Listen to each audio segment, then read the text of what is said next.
अक्षराला अंधार गिळत चालला.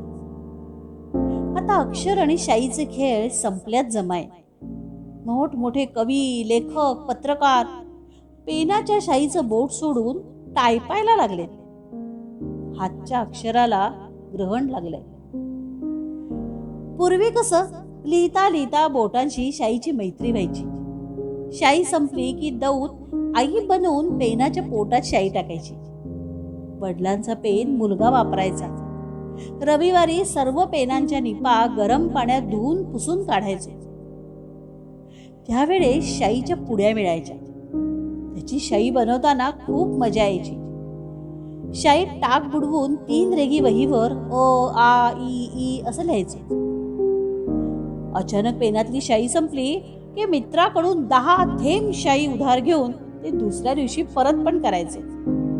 हिरवी, लाल, जांभळी, निळी अशा शाईच्या दौती कायम टेबलावर मिरवत असायच्या.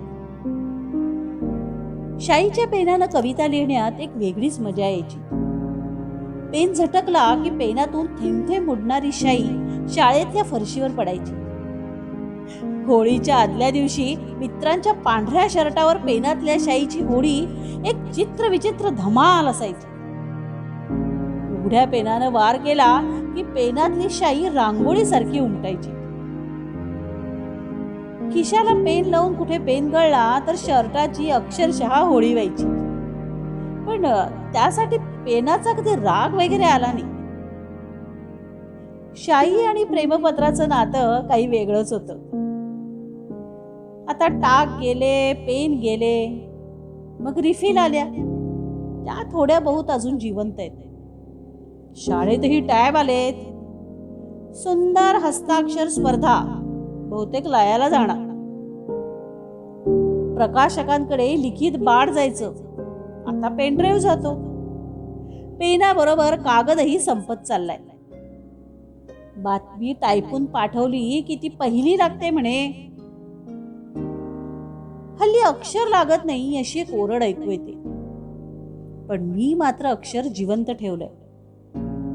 हाताला पेनाचा स्पर्श झाला ना की रिमझिम वाक्य बरसायला लागतात. वहीची पानं ओसंडून वाहतात.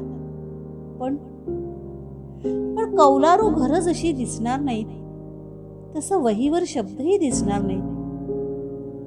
शब्दांची थोडी दुगदुगी बाकी आहे. शब्दांशिवाय जगणं पुढे खूप पेनफुल होईल. तेव्हा अक्षर ब्रह्म निधन पावलेलं असेल. अक्षर ब्रह्म निधन पावलेलं असेल.